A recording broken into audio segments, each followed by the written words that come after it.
En este mundo traidor nada es verdad ni es mentira. Todo es del color del cristal con que se mira.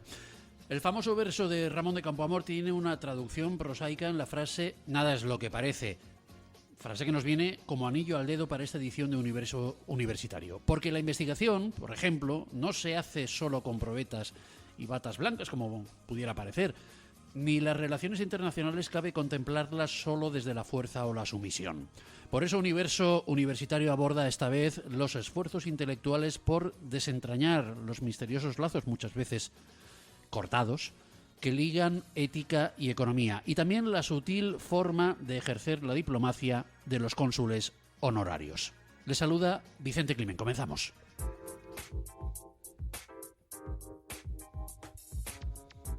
Hoy volvemos a tener con nosotros a un abogado prestigioso, aunque no vamos a hablar con él de su trabajo habitual, sino de otra de sus múltiples facetas profesionales, a la que, por cierto, se puede acceder por varias vías universitarias. Me refiero a la de las relaciones internacionales, de las que Leopoldo López Máñez, decano del Cuerpo Consular acreditado en Valencia y cónsul, ahora sí, honorario de Chile, para nada más y nada menos que 7 provincias españolas, y además flamante premio del Ateneo Mercantil de Valencia a la sociedad civil en la categoría de Ciencias Sociales y Comunicación, desde luego que sabe un rato largo. Don Leopoldo, muy buenas tardes. Muy buenas tardes, encantado de estar aquí con usted. Muchísimas gracias. Lo primero de todo, ¿qué es un cónsul?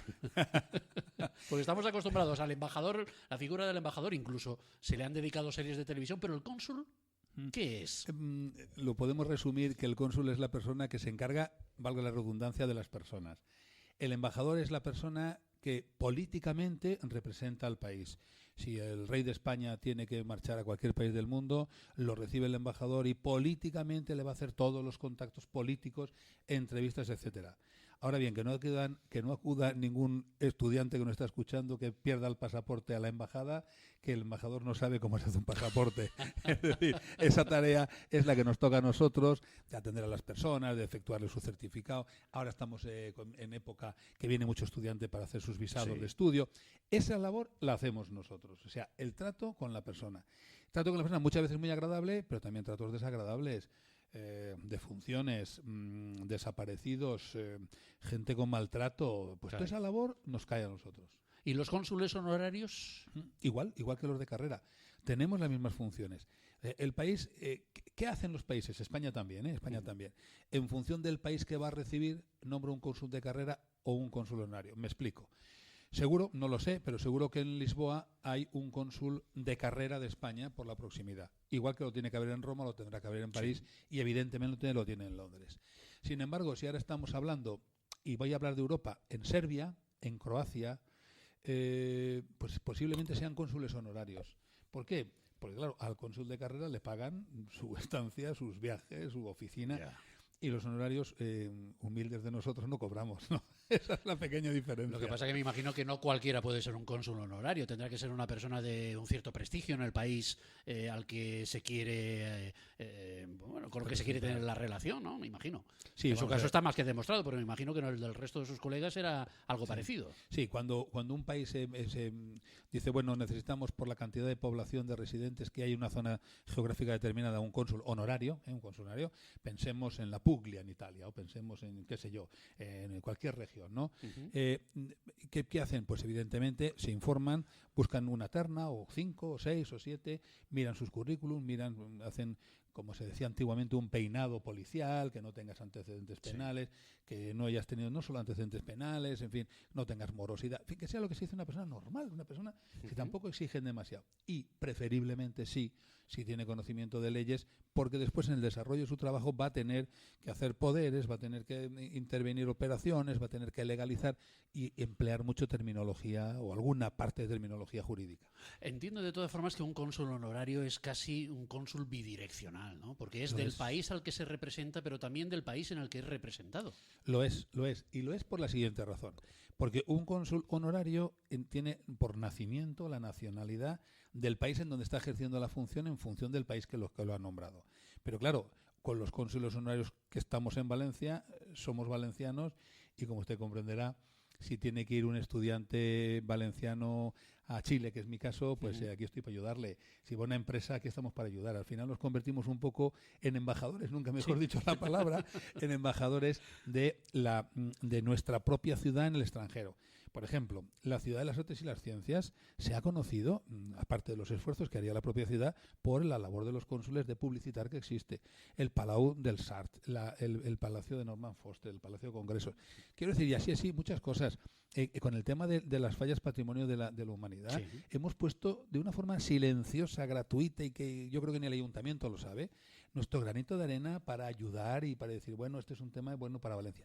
Es decir, hacemos una serie de labores muy desconocidas para el público en general, muy eficientes en el sentido, y no es porque quien me quiera marcar un farol, pero los connacionales comprueban, o los empresarios, que esa relación es buena y es buena para ellos, les resulta fructífera, y al final se trata, con las mismas piedras, me decía el otro día un amigo, se establecen fronteras y puentes, ¿no? Pues nosotros preferimos establecer puentes con las piedras que tenemos en vez de establecer fronteras. Bueno, los de las fronteras son otros, ¿no? Bueno, son otros. Ya, claro. Hoy tenemos de actualidad dos, porque hace unas pocas horas hemos sabido que Carles Puigdemont, el presidente de la Generalitat de Cataluña, se ha reunido con el cuerpo consular acreditado en Barcelona, y el otro pues está en boca de todos, Donald Trump.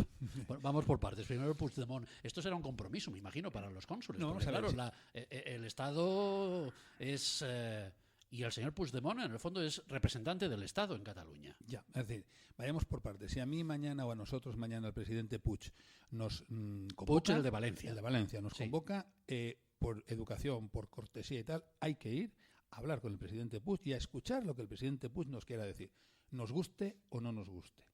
E incluso trasladar a nuestras embajadas lo que el presidente Puig, digo Puig por la proximidad, nos dé. ¿Qué ha pasado en Cataluña? Me imagino que ha convocado a los cónsules para hacerles conocedores de su proyecto soberanista.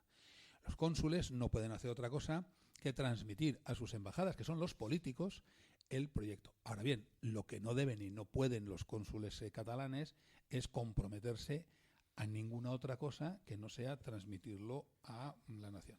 Nosotros decimos siempre lo mismo, nos tenemos que atener a las leyes que hay, sobre todo lo vemos en extranjería.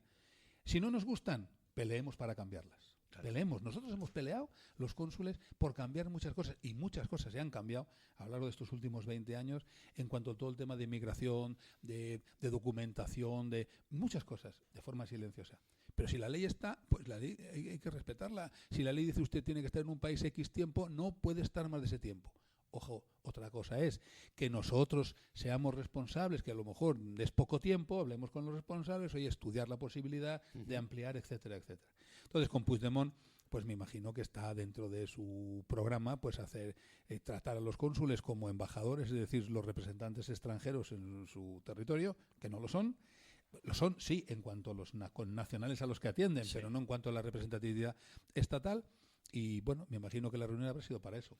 Vamos con el otro constructor de muros, Donald Trump.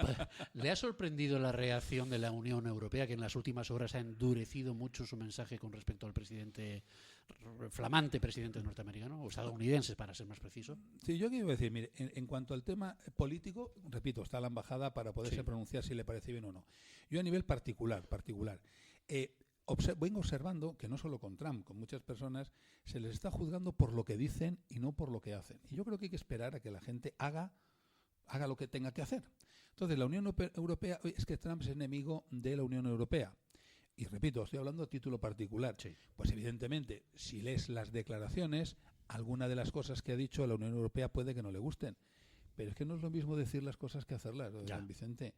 No es lo mismo, o sea, no es nada fácil. Por eso me ha sorprendido especialmente la reacción tan enérgica, no digamos virulenta, pero sí enérgica de los representantes de la Unión Europea en estas últimas horas. Pero si es que Estados Unidos y la Unión Europea... no es lo habitual en la Unión Europea, que suele ser muy tibio siempre para todo, ¿no? Pero es que están condenados a entenderse. La Unión Europea y Estados Unidos llevamos más de 60 años de una trayectoria común, comulgando en las mismas ideas. Yo puedo intuir que si les ha gustado o no el tema de Donald Trump, esa aproximación que ha hecho Rusia, no. Pero yo, y repito, personalmente digo, Y si esas conversaciones sirven para bajar la tensión internacional, ¿no valdrá la pena? ¿No valdrá la pena que estos refugiados que lo están pasando tan mal, si entre todos hacemos cosas que igual no son las más políticamente correctas, pero acabamos con esos problemas? ¿No sería lo mejor? Nosotros estamos a favor de la paz, a favor de la concordia, como no, a favor de la inmigración. Eso sí, inmigración reglada, inmigración legal, no que campe por sus respetos. ¿Cómo no vamos a estar a favor de los refugiados? Los españoles, me acuerdo cuando el Winnipeg, Pablo Neruda fletó, los jóvenes que no están escuchando dirán, este señor que me está contando. Pero fletó un barco que cabían 2.000 personas, metieron más de 5.000 y se fue de refugiados, exiliados españoles y fueron a Valparaíso, que muchos de ellos aún están allí, o sus hijos. Bueno, pues eso es que el refugiado merece su atención. Ahora, ¿qué pasa? Que como en todas las colectividades, pues hay sinvergüenzas, hay mafias y gente que trafica con personas y con la buena fe de la persona. Y aquí yo creo que se está confundiendo un poco con ese drama social del refugiado, con aquellas mafias que utilizan a los refugiados para otras cuestiones que no es el tema de los refugiados. De todas formas, no me negará usted que Donald Trump estudiar mucha diplomacia no ha estudiado. Ya que estamos en un programa netamente universitario, Sí. ¿Usted qué recomienda para todos aquellos jóvenes o no tanto que quieran dedicarse a este tema de las relaciones internacionales? Que lo hagan. Vamos a ver, en primer lugar, los jóvenes que nos escuchan, que se dediquen a lo que quieran, pero que se dediquen. Es algo que con el paso del tiempo les va a servir. Hay que creer en esa magia del negro sobre el blanco de un papel. Hay que creer en esos libros que nos enseñan, que nos transportan a unos mundos desconocidos y que quizá nunca conoceremos. Todo eso se hace cuando uno es estudiante. Hay que cooperar, hay que estar interrelacionado con otros, estoy pensando en los Erasmus, todo eso. Yo todo eso lo aplaudo. Fórmense, señores estudiantes que nos están escuchando, fórmense. Piensen, habrá noches difíciles, en noches de exámenes. Hombre, mi amigo se ha ido al cine, yo no puedo. Olvídese, ya irá usted al cine. Igual su amigo cuando usted vaya no puede ir. Ya irá usted al cine. Y además lo entenderá en versión original. En versión original. Y además lo tendrá. Pero dicho esto, claro, evidentemente todo lo que son la carrera internacional, las ciencias así, pues es muy bonito, es apasionante porque evidentemente conoces por esa interrelación, te haces un poco ciudadano del mundo, como decía Chaplin, ¿no? Y esa interrelación, y sobre todo universitaria, pues es magnífica, es fantástica. Yo de verdad, a todos los estudiantes que nos están escuchando, sea cual sea la materia que estudien, de verdad, ábranse al mundo, abran los ojos, con todo el respeto y todo el cariño, y mira que yo soy valenciano y quiero Valencia. Valencia no es el ombligo del mundo. Hay muchas ciudades muy bonitas, muchas personas a las que conocer, muchas experiencias que intercambiar. Y eso solo se consigue, primero, con una buena formación y segundo, viajando. Viajando, estimado don Vicente, viajando, todo el tema de los nacionalismos, no voy a decir que se apaga, pero se mitiga. Porque te das cuenta que el mundo está en un mundo global, no podemos ir en contra de esa globalización, no podemos ponerle puertas a Internet. Internet es una globalización y así es todo. Y los jóvenes que salgan, que les pidan a sus padres. Hoy en día tienen la fortuna de tener becas, tener ayudas. Los Erasmus no sé si pagan 400 o 500 euros al mes. Vayan donde vayan, ¿no? Reúnanse un grupo de amigos, vayan y aprovechen ese tiempo. Yo de verdad, los estudiantes tenemos una juventud que está muchas veces muy maltratada por los medios de comunicación, y discúlpeme que diga esto, pero tenemos una juventud brillante. Los estudiantes valencianos son brillantes. Valencia es la ciudad del Erasmus que más Erasmus recoge y acoge. Y vienen aquí, se toman la paella, se van 2 días de fiesta, cosa que también es muy normal teniendo en cuenta la edad.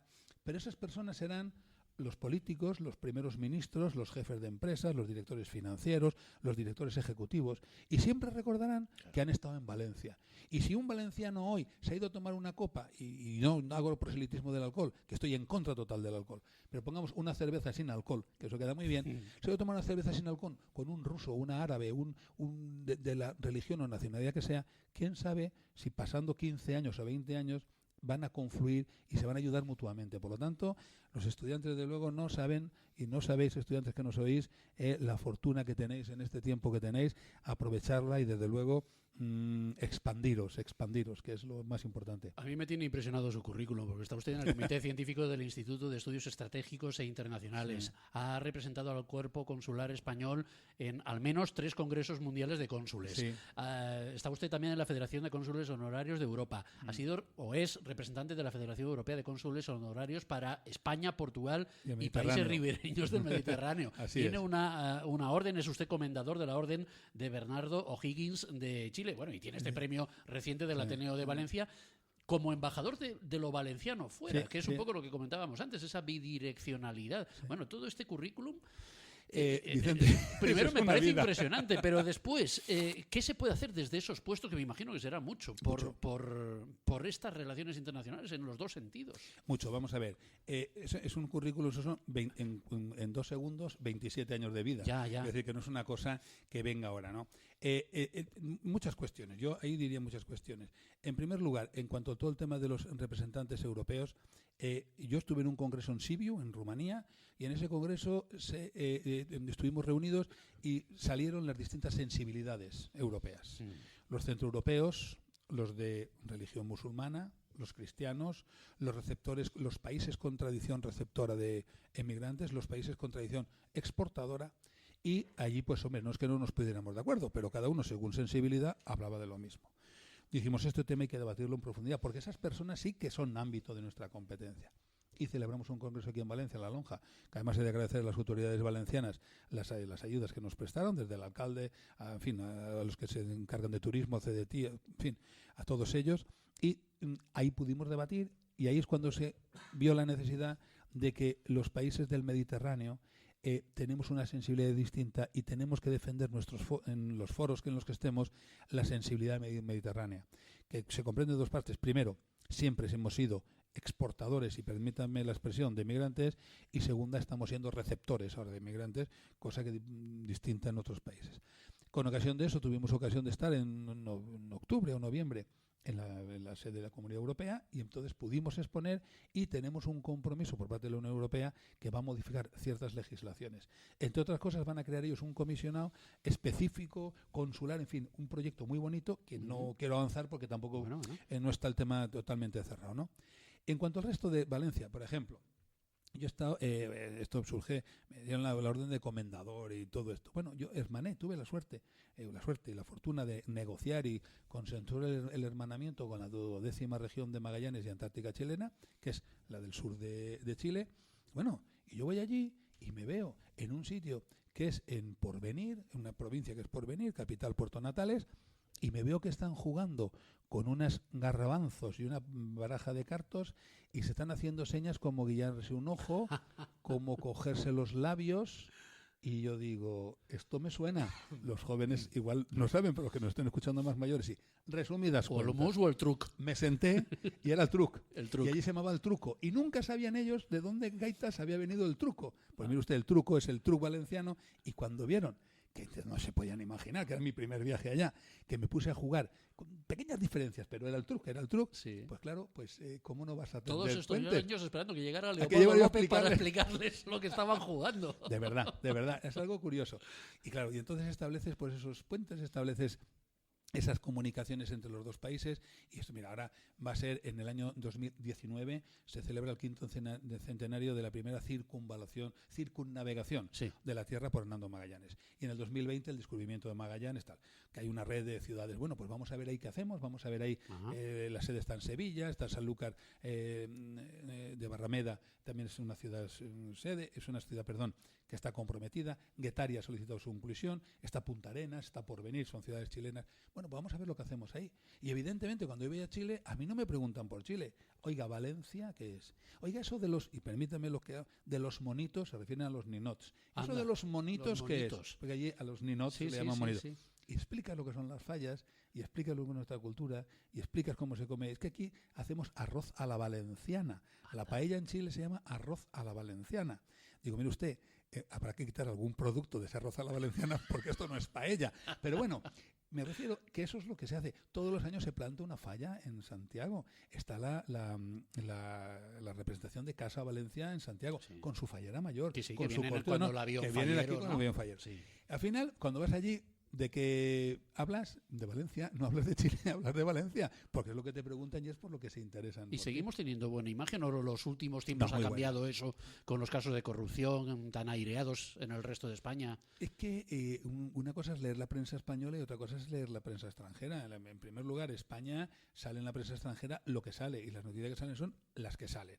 Entonces, de corrupción, hombre, claro que ha salido, pero también hay que tener mucho ojo para leer las noticias. No se abre todos los días un periódico, es que la Gürtel en Valencia. Si le preguntáramos hoy a 1000 no digo chilenos, alemanes o franceses o italianos, oiga, es que es la Gürtel, te dirás, Gürtel es cinturón en alemán. Claro. Quiero decirte, no saben lo que es. Entonces, la idea que tienen en Valencia es una idea muy buena por una razón. Primero, porque son conscientes de que el pueblo valenciano es un pueblo emprendedor, lleno de emprendedores, que sabe salir al extranjero a vender sus productos. Segundo, es un pueblo serio. Y tercero, es un pueblo que paga sus compromisos. En Chile me dicen, hombre, es que con los valencianos da gusto hacer negocio, porque haces el negocio y encima te pagan. O sea, claro, quiero decir que esa seriedad la tenemos, ¿no? Por lo tanto, eso es lo que no tenemos que perder de vista. Esto, y perdóneme, es cuando pasaba al revés. Siempre se hablaba del 11 de septiembre, siempre se hablaba con el golpe, con el golpe, con el golpe. Nosotros diciendo, ya hemos pasado con el golpe. Hombre, vino la desgracia de las Torres Gemelas, ya se habla menos del golpe. Hay momentos que hay que dejar cosas atrás, hay que avanzar y hemos de construir, lo que hablábamos antes. Construyamos, olvidemos de lo malo, que ha habido mucho malo, apartémoslo. Lo malo de la vida pública y de la vida política en general, fuera, y que caiga el peso de la ley contra los que no la hagan bien, don Vicente, que es la forma de que un país Sí. y una región se prestigien. Qué tremendo lo del 11S, porque está el golpe de Pinochet, están las Torres Gemelas y está la Diada de Cataluña. O sea, tiene muchísimas cosas esa efeméride. Y la boda de un amigo mío. Ah, pues eso es lo más importante y lo teníamos ahí olvidado. Don Leopoldo, ya casi prácticamente para terminar, pero me interesa también que nos explique usted, porque claro, está usted, es como Hércules, tiene un pie en un continente y otro en el otro. Usted está entre Europa y América por todas estas razones que hemos enumerado anteriormente. Se ven las cosas muy diferentes desde Muy un diferentes, sitio y desde el otro. muy ¿no? diferentes, muy diferentes. Dicho sea con todo el cariño, desde la vieja Europa se ve a América como, bueno, pues un país un poco, permítanme la expresión, un poco, no inferior, un poco les falta desarrollo. Que Paternalismo quizás desde Europa. No, le ven un poco, les falta desarrollo. Es que en Latinoamérica le falta desarrollo, por ser un poco exacto. Pero cuando yo digo que el parking de la hora, zona azul, €1 se paga con un cheque y el cheque lo cobran, un valenciano me dirá, oiga, ¿eso es así? Así es. Y el cheque no se devuelve y la gente lo paga. Alguna legislación habrá que eso sea así. Y cuando además mencionas que cuando se sube uno a un autobús tiene delante suyo el horario que ha hecho el conductor, cuándo empezó su jornada, las horas que ha establecido, qué gasolina tenía, qué kilómetros empezó, qué kilómetros ¿Eso tiene. en Chile? Eso en Chile. Caray. Te montas y dices, bueno, ¿me podré estrellar? Bueno, pues evidentemente nadie estaba exento de una... Pero aquí en Valencia no hay ni un solo conductor de autobús, ni ningún solo autobús que yo conozca que tenga puesto eso para general y público conocimiento. Entonces, ¿quiénes son los desarrollados? Ya. ¿Quiénes necesitan desarrollo? Ya. Es que hay que plantearse muchas Claro, los veces... valencianos también se los ve de manera diferente desde un continente y desde el otro. Desde Chile ya lo ha contado usted, en fin, desde el Truca a cualquier otra cosa. En el resto de Europa, cuando usted se reúne con sus colegas de la ribera mediterránea y el resto de organizaciones que hemos comentado, nos ven como un país de emprendedores, de verdad, y lo digo sinceramente. ¿No nos ven como nosotros a los americanos? ¿A los sudamericanos? No, eso no, se nos vio. Pero hubo una época en que cuando se entró en el euro y cuando la economía española pues llevaba ese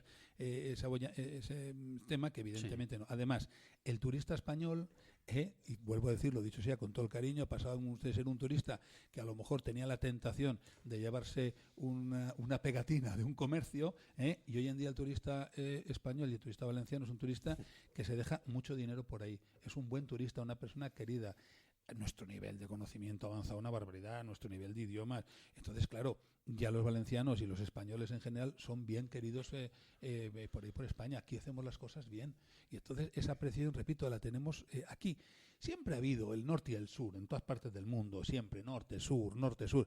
Pero es que el sur se ha hecho mayor. Ya. La prueba la tenemos, el último encuentro que ha habido en Lisboa, entre todos los países, Grecia, todos los países del sur. ¿Para qué? Pues me imagino que para llevar una voz unida frente al norte de Europa, ¿no? Y en esa voz unida, porque es que somos muy buenos, don Vicente. Es que los españoles no nos lo creemos. Es que allí, ¿sabes lo que se dice fuera? No. Es que ustedes no saben lo que tienen. Ustedes Ya. están locos, pero ¿cómo meten en un Senado hablando todos la misma lengua, no sé cuántos intérpretes? Eso yo me lo he oído. Es que son ustedes ricos. Y entonces, claro, la imagen que tenemos en el exterior es una imagen ¿En Chile no pasa eso con extraordinaria. los idiomas indígenas? No. Pasa que hay mucho respeto con los indígenas, pero no. Allí el idioma es el castellano o español. Ahí tenemos mucha variedad de indios, además todos muy muy queridos, desde los mapuches, los aymarás, bueno, solo que los dieguitas, que me encantan los dieguitas, le contaría muchos, ¿no? pero ya tienen, pues bueno... A mí los mapuches me suenan por Víctor Jara. Víctor Jara, es que los mapuches sí son del sur, son los indios patagones, bueno, un colectivo... Bueno, de eso podríamos hablar todo un día. Volvemos a la carga con estos asuntos. Don Leopoldo López Máñez, decano del Cuerpo Consular acreditado en Valencia, cónsul honorario de Chile para 7 provincias españolas de momento. Dejémoslo ahí. Muchísimas gracias por estar hoy con nosotros. Gracias, don Vicente, y gracias a la emisora. Muchas gracias.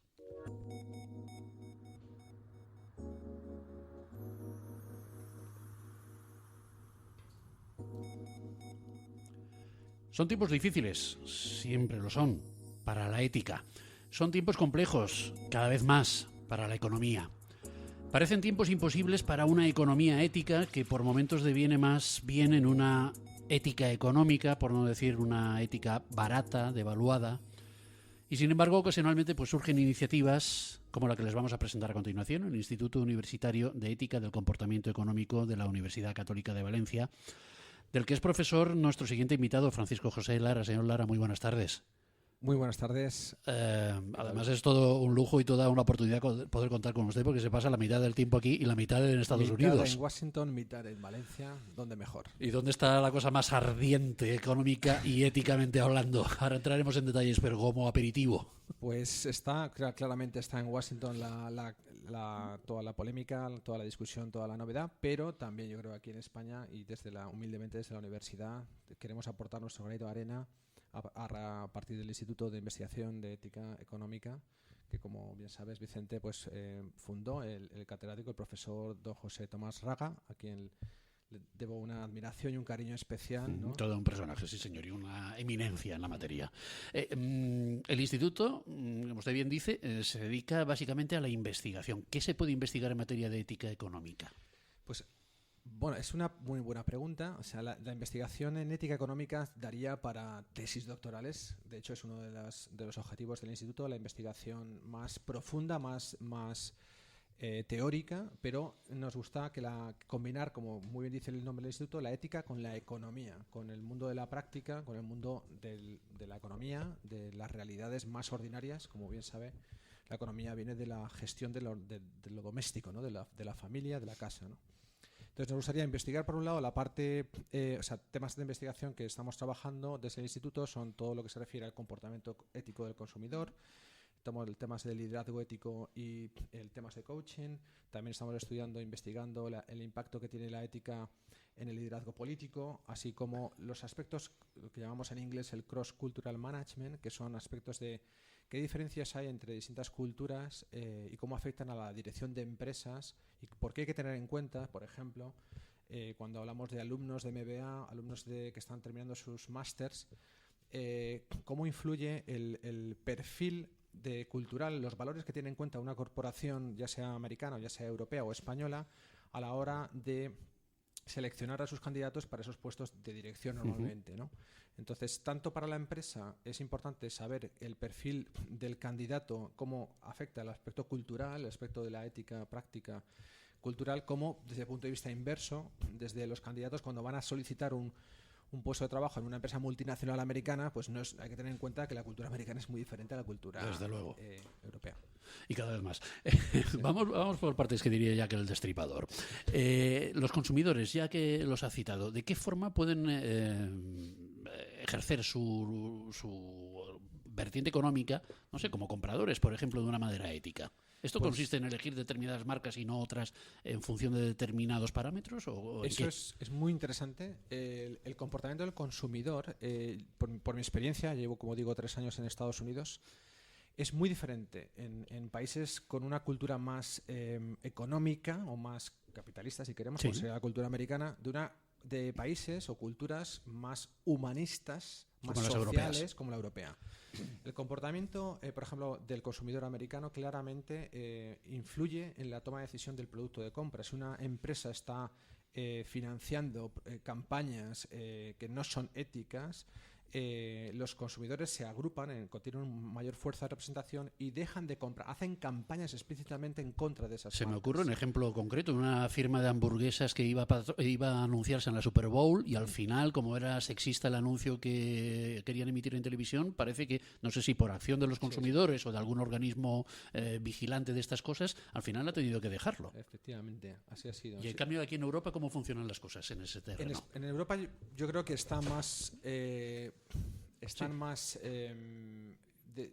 o sea, yo creo que el tema, o sea, la influencia que tiene el consumidor para la toma de decisiones no es tan fuerte, ¿no? Las plataformas se tienen que agrupar de una manera un poco más organizadas para poder tener influencia en lo que sería la toma de decisiones políticas, la decisión política. Y aquí es donde creo que tenemos un papel importante que realizar y que contribuir un poco a la sociedad, porque en España en concreto, yo creo que, y también en Europa, todavía los consumidores no son conscientes de la importancia que tiene su papel, su toma de decisiones para que influir en la decisión política. Porque estamos muy acostumbrados a que decidan por nosotros. Totalmente.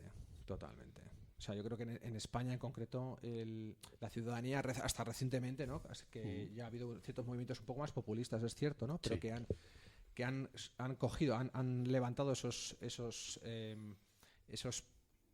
grupo de personas que están indignadas hacia la corrupción política, por ejemplo, han cogido esos movimientos y realmente los han elevado a una representación política, pero hasta entonces no hemos tenido movimiento, no hemos tenido influencia. Yo creo que es necesaria, tanto desde el punto de vista de la economía, de la academia, de la universidad en concreto, que nos metamos más en la vida pública, ¿no? Que como también está diciendo nuestro cardenal Cañizares, ¿no? O sea, es importante que entremos en la vida pública para dar opinión y además sin caer en lo que otros años, voy a ser políticamente incorrecto. Muy bien, adelante. Lo que nos ha pasado en épocas anteriores, ¿no? En el caso español es evidente el caso de la época Zapatero, con una políticas claramente correctas, que es algo parecido a lo que pasó en la época de Obama, de lo políticamente correcto. Y precisamente esto explica un poco lo que está pasando a nivel a Estados Unidos con Trump, ¿no? O sea, que es lo políticamente incorrecto. O sea, quizá estamos volviendo a una época a nivel macroeconómico, a nivel político, donde lo políticamente incorrecto no solamente vende, sino que atrae. Y aunque es evidente que desde el punto de vista ético el modelo de Trump no es un líder ético que podamos poner como referencia, ni moral, ni política, ni económica, pero hay que reconocer la parte positiva, que es que la gente, la persona sencilla, reconoce la autenticidad de una persona que lo que dice lo hace. Aunque ya sea para mal o para bien, ¿no? Hablábamos desde el punto de vista de los consumidores, la forma en la que podían ejercer la ética económica. La contrapartida podrían estar en las élites. Y cuando pensamos en élites económicas siempre pensamos, aparte de los políticos, en banqueros, por ejemplo, en grandes empresarios. ¿Ahí la ética brilla por la ausencia? Me parece también fantástica la reflexión y la pregunta, porque una diferencia que estoy notando por el hecho de estar entre dos países, entre dos culturas, la americana y la europea, es que en Estados Unidos existe una figura dentro de todas las organizaciones que se llama el Ethics Compliance Officer, o el oficial o el representante del cumplimiento de la ética, del código ético de las organizaciones, que vela por el cumplimiento de la ética. También es cierto, todo se ha dicho, que precisamente como se ve muy bien en el documental de Inside Job, las compensaciones astronómicas que han tenido los grandes banqueros de Estados Unidos son parte de la causa del problema de la crisis del 2008, de todos los credit default swaps, etcétera. Y precisamente escuelas de negocio como la de Catholic University of America o la Universidad Católica de América, a través de tratan de recuperar uno de los problemas principales que ha habido en las escuelas de negocio a nivel mundial, que es la falta de ética, de formación ética de los directivos. Porque precisamente es una de las partes fundamental de la causa de la crisis, no solamente americana, sino la española, de las compensaciones o sea, las stock options. Todos tenemos ejemplos en la cabeza que no voy a citar, pero que ha habido unas descompensaciones salariales entre, por ejemplo, yo trabajo en el ámbito de recursos humanos, y las grandes consultoras recomiendan siempre que las compensaciones estén de 1 a 12 veces el salario, desde el que más cobra en la organización hasta el que menos cobra. Si comparamos, hay organizaciones donde se ve claramente que esto está pasado de rosca. Entonces, la ética tiene que entrar también ahí en el ámbito directivo y financiero, ¿no? que no digo que no haya diferencia financiera, que tiene que haberla, Sí. pero que sea proporcionada, equitativa. O sea, Pero en un sistema capitalista, por decirlo de una manera llana, como la ética no está reñida con los resultados. También fantástico. Yo Le recomiendo, voy a pedir que venga más a menudo porque vamos.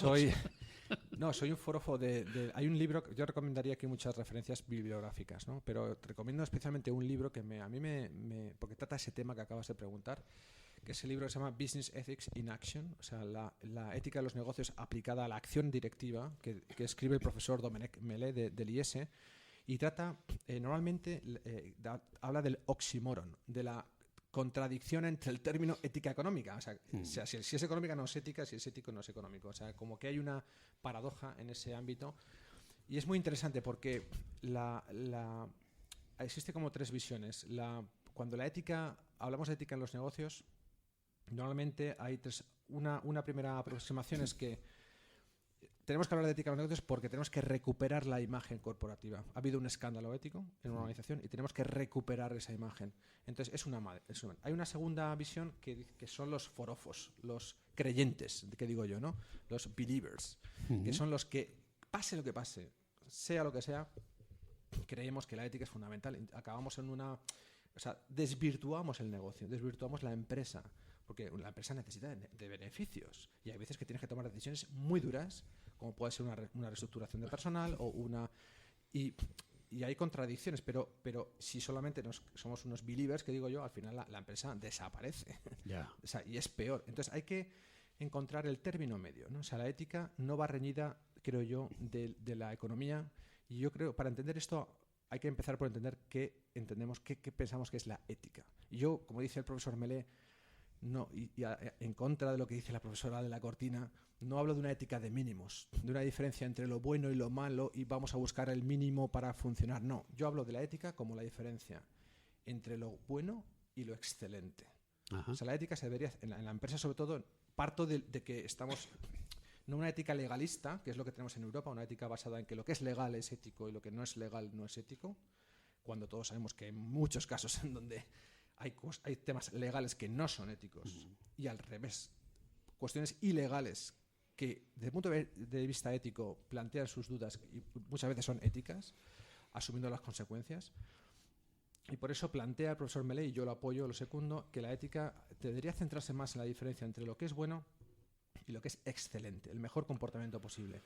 Y yo eso lo veo, por ejemplo, en empresas o cadenas de restauración. O sea, no hay que irse a grandísimas empresas donde el trabajador, por ejemplo, busca la excelencia en el servicio al usuario. Quizá aquí tenemos mucho que aprender en España y en Europa, por ejemplo, simplemente en el servicio al cliente, ¿no? O sea, el servicio del restaurante dista mucho de lo que yo observo en Estados Unidos con lo que observo aquí Quizá porque aquí hay muchos trabajando en restauración, en atención al cliente, que no tienen esa vocación y se han visto abocados por la crisis o por lo que sea a trabajar en cosas que en principio no son las que les agradarían. Por formular la pregunta anterior de otra manera, ¿la ética limita los beneficios? A corto plazo sí, sin duda. A largo plazo no. Es más, a largo plazo los incrementa. A corto plazo la ética es improductiva. O sea, desde el punto de vista económico, cuesta dinero, es una inversión a largo plazo. Invertir en formación ética para una escuela de negocios pierde dinero. O sea, una escuela de negocios que invierte en formación ética, porque el alumno a corto plazo no lo valora. El alumno no valora quizá la formación ética, pero a largo plazo es que es la cuestión clave, ¿no? Dice el profesor Alsop del MIT, ¿no? Que en el primer y segundo año de vida laboral de una persona, la empresa lo que valora es la formación técnica. Pero a los 2 o 3 años lo que realmente marca la diferencia de una persona cuya carrera es un skyrocket, o sea, que es las competencias de honestidad y de integridad, ¿no? Es verdad que durante unos años puede engañar esa persona, pero al cabo de un tiempo, si una persona no es ética, hunde la empresa, ¿no? Y ejemplos los tenemos de Lehman Brothers, los directivos. Al final esos escándalos son los que producen el colapso no solamente de su empresa, sino incluso puede llegar de un sistema económico como ha sido el americano, ¿no? No, imagino que poco a poco, quizá en eso, como en algunas otras cosas, los norteamericanos, los estadounidenses, por precisar, nos pueden dar alguna que otra lección, pero imagino que poco a poco se irán imponiendo líneas de investigación como una de las que usted está desarrollando, la del liderazgo ético, que estaría un poco en esta onda que estamos comentando.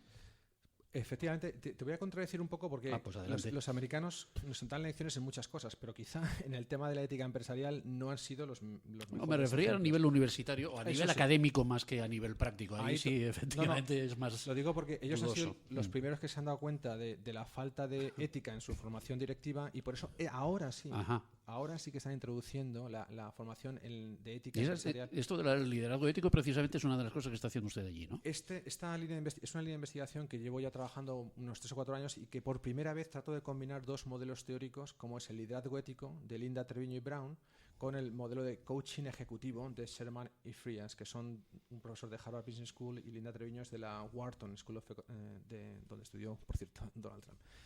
Estos 2 modelos... Pues no sé si eso es buen cartel. Lo que sí que es llamativo, bueno, lo que yo creo, lo presenté esta ponencia, este modelo, este concepto, lo presenté el verano pasado en un congreso en Boston y más recientemente en la Universidad de Georgetown, donde pude dar una conferencia a directivos. Y es un modelo que combina, como digo, el modelo de ética del liderazgo aplicada al coaching directivo. El coaching es un modelo de desarrollo de directivos que está cogiendo cada vez más fuerza. En Estados Unidos tiene muchísima fuerza. En Europa, como vamos a ver un poco más lento en estas tendencias, va entrando más lentamente. Pero me comentó una profesora, Donna Hicks, cuando escuchó la ponencia, se sorprendió, dice, ¿cómo puede ser que nadie haya combinado estas 2 modelos, estas 2 teorías, y nadie haya hablado nunca de la ética en el coaching directivo? Pues este modelo básicamente lo que trata de hacer es introducir en los procesos de coaching directivo, de desarrollo de competencias de dirección, el aspecto ético. Desde el punto de vista del líder coach, que se llama, del líder coach, que sí que es más reconocido, la ética en el líder coach, del coachee, de la persona que se somete a un proceso de coaching y, por supuesto, de la organización. Y por eso, como comentábamos antes, yo introduzco en el modelo el contexto ético. Dependiendo del contexto ético en que se encuentre la organización, pues va a tener un resultado u otro. En segundo lugar vienen los procesos. Hay distintos enfoques, el americano, el latinoamericano, el europeo, que son más pragmáticos, más psicológicos, ontológicos o más humanistas, como es el europeo, es claramente mucho más humanista, ¿no? Mucho más filosófico. Pero los resultados son brutales.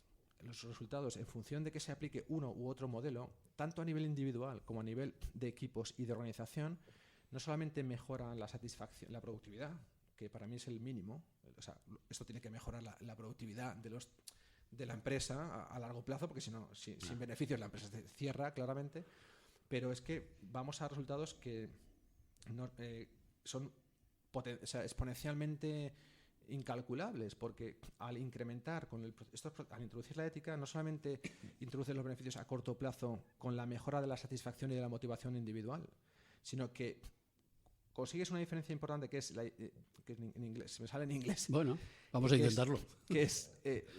Consigues que haya no solamente engagement, sino commitment. Me explico. Engagement es compromiso individual, pero es más a corto plazo. Una persona trabaja en una empresa por una motivación extrínseca, que es la salarial. Sí. Eso es lógico. La segunda es la motivación intrínseca. Consigues que haya compromiso personal de la persona con el trabajo porque hay un compromiso individual. Es un poquito más americano. El commitment es un compromiso a largo plazo, que es lo que yo llamo la motivación trascendente.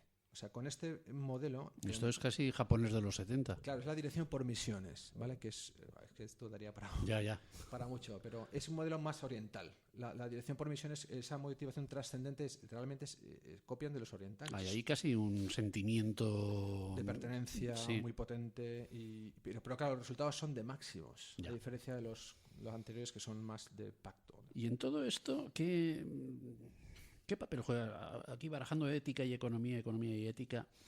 Conceptos como el del bien común. Pues, economía del bien común. Pues esto me interesa. Bueno, a ver, me imagino que la gente lo sabe, pero para los que nos estén escuchando, por si hay como 2 visiones al respecto, ¿no? La visión del bien común o del interés general, ¿no? Yo tengo una formación jurídica anterior a la económica.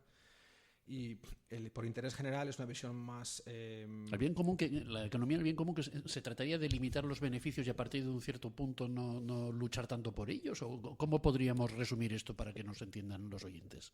A ver, me vas a permitir que te haga una pregunta. Sí. O sea, ¿qué entiendes tú por economía de bien común? Primero, porque igual estamos hablando de... No, mejor me lo explicas tú. No, por economía del bien común es que hay varias teorías al respecto, ¿no? Pero yo entiendo, es que hay una que se llama el comunitarismo, la teoría del comunitarismo, que es una teoría diferente, la teoría del bien común, de los bienes comunes, o sea, hasta qué punto los bienes públicos, que es otra teoría diferente, y luego estará la teoría del interés general o del estado de bienestar, ¿no? Ya. Entonces, por teoría del bien común, yo lo que entiendo por bien común es el bien de la mayoría, ¿no? y del mayor número de personas posibles, ¿no? Entonces, a veces yo creo que la teoría del bien común tienes que estar fundamentada al final en unos principios. Esto me recuerda un poco lo que decía Eduardo Madina el otro día en un artículo del País, criticando la situación actual. Hablaba de que Europa tiene que repensarse, ¿no? Porque Europa se ha fundamentado en unos principios que hemos perdido. Pero él citaba que los principios que había que recuperar son los de la Revolución Francesa. Hay que volver a qué entendemos por el principio de la igualdad, de la fraternidad y de la libertad. Y yo le criticaba. Le decía, perdona, vete un poco más atrás. O sea, la Unión Europea que conocemos no está basada en esos principios, sino en otros anteriores que son los cristianos, los humanistas del humanismo cristiano, que son la subsidiariedad, la reciprocidad y la solidaridad. A partir de esos principios puedes construir la igualdad, la libertad y la fraternidad.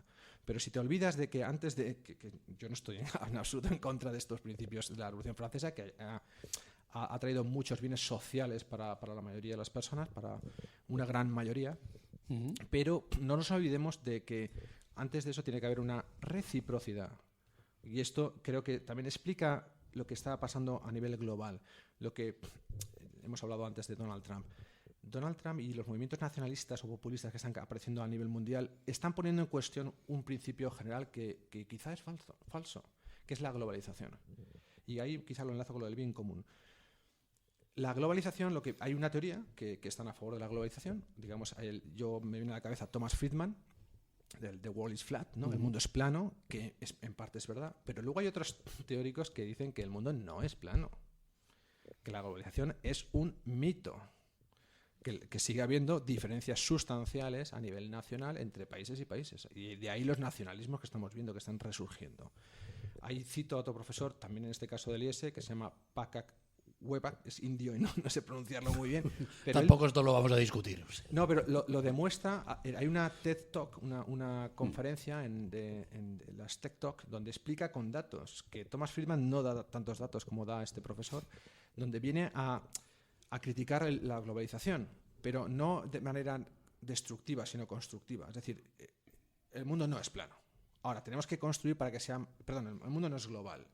Lo que tenemos que hacer es qué podemos hacer para mejorar las... Pero la globalidad, al menos desde vamos, a pie de calle, por lo que yo pueda haber oído, me parece que está más vinculada con las interconexiones que con las planicies estas que estamos citando. No sé, a lo mejor desde el punto de vista económico la cosa cambia. Igual que, claro, que yo como buen atrevido, pues pregunto por cosas que pienso que pueden tener cierto interés. Y lo del bien común, yo tenía entendido que era eso, una especie de limitación en las empresas de los beneficios, a partir del cual, pues vamos a frenar y vamos a dejar o a repartirlo de otra manera, en fin, que no sean beneficios per se para la propia empresa. Ahora con estas explicaciones que nos das veo que se puede interpretar de otra manera bastante diferente. Sí, quizás no sé, igual estoy mezclando conceptos.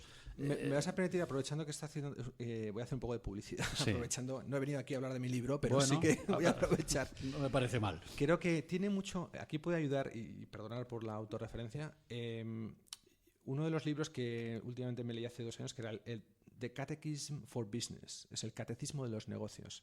Es un libro que escriben 2 profesores americanos, Andrew Abela y Capizzi, un italiano y un maltés, pero que son ya americanos, donde hacen un estudio sobre preguntan a 100 directivos americanos dilemas éticos que se plantean en su día a día como directivos de empresas. ¿Y qué opina al respecto, en este caso, la Iglesia Católica, ¿no? La doctrina social de la Iglesia, ¿no? Sí. Entonces, lo que hacen estos autores es coger todas las encíclicas desde León XIII, la Rerum Novarum de León XIII, hasta el Papa Francisco, con la Amoris Laetitia, y empiezan a coger citas de las distintas exhortaciones donde tratan, sin dar la respuesta a la pregunta, es muy socrático esto, muy de coaching, dan lo que opinan los distintos papas al respecto de esas preguntas que hacen 100 directivos americanos en el siglo XXI. Ya. Ese libro me impactó tanto que dije, yo tengo que traducirlo. Y lo he traducido al español. Y ya está en castellano. No está, ¿Cómo se llama? El Catecismo de los Negocios. Muy bien. ¿Editorial? De la Universidad Católica de América. Solamente se puede comprar por Amazon. No. Ajá. Pues me lo apunto, me Pero interesa. quizá... Bueno, hemos empezado hablándonos de usted y al final hemos acabado tuteándonos y yo no quiero dejar pasar la ocasión porque está sobrevolando durante toda la conversación de hablar un poquito más de Donald Trump. Si tú tienes, no sé si es, bueno, no te he preguntado tus datos personales, pero imagino que tienes nacionalidad española. Totalmente. ¿Y pedirías ahora la nacionalidad estadounidense en los tiempos que corren? Pues, precisamente estoy ¿O ahora... la doble nacionalidad? Yo soy muy sincero, no sé si para bien o para mal, pero mi situación ahora mismo precisamente está en el cambio, ¿eh? O sea, yo estoy ahora con un visado que se llama el J1, que es un visado de profesor visitante, visiting professor. Pero ahora se me caduca, porque me caduca a los 3 años y tengo que renovar el visado. Y yo estoy ahora mismo en el proceso de cambiar de un J1 a lo que se llama el H1B. El H1B es un visado que se llama de residente americano. O sea, si me lo conceden, que eso de aquí a final de verano me lo tienen que decir, ya empezaría a contar mi estancia en Estados Unidos para la nacionalidad americana. ¿Vale? Entonces, yo lo que veo es que, ya hablando más a nivel global, no personal, es que lo que está haciendo Donald Trump, y hablábamos también un poco antes, es restringir la inmigración ilegal y inmigración ilegal y potencialmente terrorista. En este caso, como saben, del discurso del terrorismo islámico, ¿no? Aunque no me gusta llamar islámico porque no es islámico, o sea, es el terrorismo de yihadista, ¿no? En este caso, sobre todo, ¿no? Entonces, lo que ha hecho precisamente la normativa que ha hecho Trump recientemente, aunque yo no me he podido leer con totalidad el decreto que ha redactado, y de hecho parece como que está en juicio porque puede estar vulnerando la Constitución americana, pero por lo que yo he leído un poquito más a fondo, realmente lo que está haciendo es restringir los visados para inmigrantes que vienen de 7 países con gran influencia del terrorismo yihadista, dilatándoles la concesión de visados a 120 días y restringiendo el número de visados. Eso lo hace con todos los países en general. O sea, pero a mí, ya digo, para que me den un visado a mí tardas un año prácticamente, ¿no? O sea que lo que está poniendo es un mayor control, ¿no?, en la inmigración. ¿Pero dan ganas de ser estadounidense hoy en día a uno que no lo es de origen? Es una pregunta muy profunda, ¿no? Porque no sé si sabes, cuando uno se hace americano, adquiere la nacionalidad americana, tiene que renunciar a su nacionalidad de origen. No existe la doble nacionalidad. A principio caso. no, inicialmente no. Ajá. En el caso de español, por el doble convenio que hay entre Estados Unidos y España, uno tienes que renunciar a tu nacionalidad española, pero luego puedes pedir la doble nacionalidad y puedes tener doble nacionalidad. Muy bien.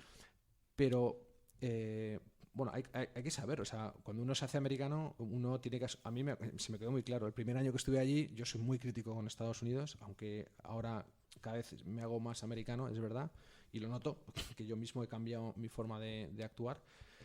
Pero yo me acuerdo que yo era tan crítico que llegó un momento que un abogado americano me dijo, oye, mira, América, love it or leave it.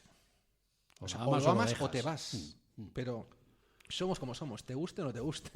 Entonces yo, sinceramente, poco a poco, al principio cuesta, porque venimos de una cultura mucho más familiar, mucho más social, y la cultura americana es súper individualista, es muy cortoplacista, es muy enfocada al negocio, o sea, el tiempo es dinero, o sea, realmente lo ves más allí. Aquí la gente no es consciente de lo que cuesta el tiempo. Vamos, quedar con los amigos a tomar una cervecita, esto pocas veces, ¿no? Bueno, eso me costó semanas, casi meses, para quedar con una familia para hacer una paella. O sea, te tienes que planificar la agenda con 2 semanas, ¿no? Bueno, o sea, no apetece mucho realmente hacerse americano. ¿Trump es un peligro o no? A ver, yo creo que Trump... Económicamente, no nos metamos en otros berenjenales. Ya no, que estamos económicamente, que es lo que yo controlo más, el proteccionismo que está promulgando Trump tiene una ventaja a corto plazo y un peligro a largo plazo. La ventaja depende siempre... La economía, sabes que depende un poco del punto de vista, donde te pongas, ¿no? Si te pones desde el punto de vista americano, sin duda es un beneficio para Estados Unidos. O sea, sin duda. O sea, a corto plazo. El proteccionismo que proponga. Es sin duda, la economía americana va a crecer los próximos años. De hecho, ya está creciendo el mercado americano, ha subido ya casi un 10 o un 15% la bolsa americana. Sí. Hay que tener en cuenta que el mercado financiero americano es el 70% del mercado financiero mundial, porque el mercado mundial, financieramente hablando, está en dólares. Ya. El mundo se mueve en dólares. O sea que el impacto que está teniendo el fortalecimiento del dólar está beneficiando sin duda a Estados Unidos. Las empresas americanas van a crecer, el empleo va a crecer, pero también, como muy bien decía también un amigo mío, Pablo Pardo, es que la inflación va a crecer. Y ahí viene el problema. Los tipos de interés van a subir, porque van a tener más capacidad adquisitiva, van a tener mayores salarios, todo va a ser más caro. Eso perjudica a España en concreto en cuanto a las importaciones. Si nosotros importáramos mucho de Estados Unidos, nos perjudicaría. Pero como no es así, y solamente en Europa quizá le afecte un poco a Alemania, que sí que es la que más opera con Estados Unidos, a España no creo que le afecte negativamente. Es más, nos va a beneficiar. ¿Por qué? Porque al reforzarse el dólar y a depreciarse el euro, nuestros productos van a ser más baratos, con lo cual favorecería la exportación española, o sea, porque son más atractivos para que nos compren. Excepto si ponen algún tipo de arancel. Pero eso lo van a hacer solo para empresas americanas que se vayan a producir fuera. Entonces, ¿la Ford en Valencia, por ejemplo? Esa es la pregunta que me hizo José Luis Pérez el otro día en la COPE. Vaya por Dios. No, lo que para la Ford en concreto, a corto plazo creo que no, porque... Bueno, la General Motors en Zaragoza, para hacer algo diferente de... No, o sea, estamos en la misma, porque... No, pero para que la pregunta no sea vale. la misma. No, pero que para mí, lo que yo digo es que a corto plazo no le va a afectar para nada a la Ford, a largo plazo sí que le puede afectar un poco. O sea, a largo plazo, si Trump pone medidas como lo ha hecho en el caso de Ford, hombre, yo creo que cuando hablo de largo plazo estoy hablando de 10 años. O sea, si Trump sigue 2 mandatos. Pero esto es aventurar una decisión muy larga. Bueno, yo llevo un rato intentando convencerme de hacer la última pregunta y siempre se me ocurren 2 o 3 más. Ahora sí, la última ya. Es que es algo que... sobre lo que... yo no, claro, pero, esto los economistas supongo que lo veis muy, muy sencillo, muy evidente, pero esto de la ingeniería financiera, esto de los bancos que tienen una serie de gente metida en un despacho ideando nuevos productos constantemente, porque las hipotecas Pepito, las hipotecas Menganito, las cuentas remuneradas X, las cuentas remuneradas Y, constantemente aparecen productos aparentemente nuevos, pero yo creo que esto estará todo inventado más o menos, ¿no? Pues la ingeniería financiera... ¿Existen esos gabinetes, esos grupos de personas que se dedican a ver qué podemos sacar nuevo? Yo lo que conozco, porque tengo muchos amigos y antiguos alumnos y compañeros que trabajan en el sector financiero, desde la gestión de patrimonios hasta banca comercial, y yo también soy empresario, o sea, aparte de profesor, tengo empresa familiar y me dedico a ciertas inversiones. Y lo que sí que es cierto es que yo veo que hay nuevos productos financieros. Hay 2 tipos de inversión, básicamente, la pasiva y la activa, ¿no? Esto yo no soy experto en finanzas, ¿no? Pero sí que hay una ingeniería financiera que en el fondo es venderte mi producto, sea como sea, porque te tengo que vender más, lo que yo llamo en función de la dirección por objetivos. Uh-huh. Pero luego hay una inversión más pasiva. El otro día vino precisamente a la Universidad Católica Francisco Paramés, que es un gestor excelente, reconocido mundialmente por inversión pasiva, ¿vale? Que se dedica, que sobre todo sigue la economía austriaca, la escuela de economía austriaca. Sí. Hay 2 grandes escuelas, la keynesiana, sí, que es más intervencionista, y la austriaca, que es más liberal, por simplificar mucho. Adam más Smith. Socialista, más liberal, por decirlo de alguna manera. Entonces, sí, la socialista interviene, regula y genera, yo pienso que genera esos derivados, esos productos tan complicados, las cláusulas suelo de las hipotecas, todas estas cosas que son difíciles de entender, ¿no? Las cuotas participativas, todo este tipo son muy complicados. Sí. En cambio, no sé, por lo que yo conozco, los que siguen la economía austríaca, la inversión es mucho más tradicional, una economía basada en economía real, no financiera. Ya. La economía financiera no es real.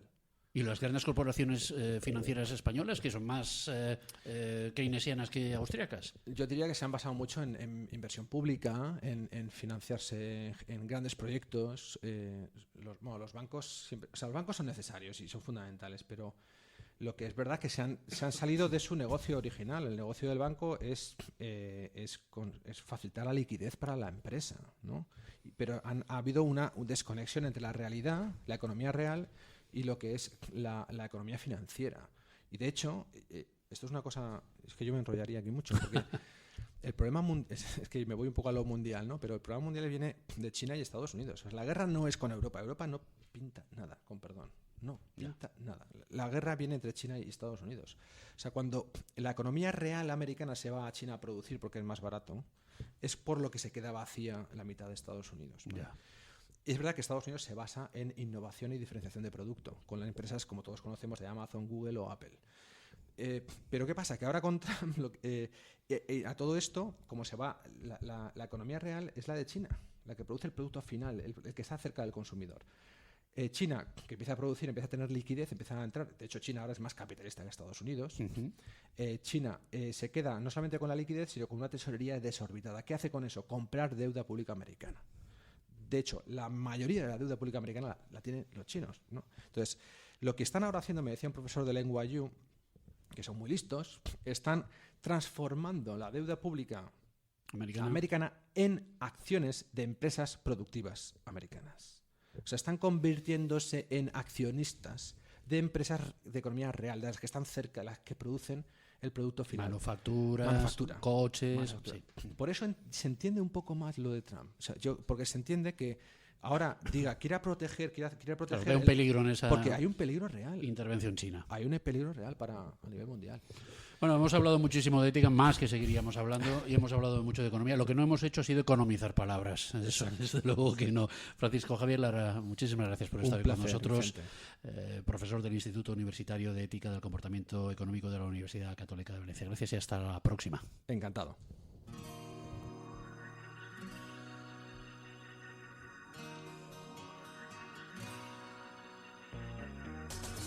Ética y economía. Diplomacia y relaciones internacionales. Parecía inevitable y no hubo forma de evitarlo. Donald Trump, finalmente, invitado especial de este programa. Como diría el cantante Coti, yo quería que nos pasara y tú lo dejaste pasar. Pues eso, que este mundo es un universo universitario. Saludos de Vicente Clement.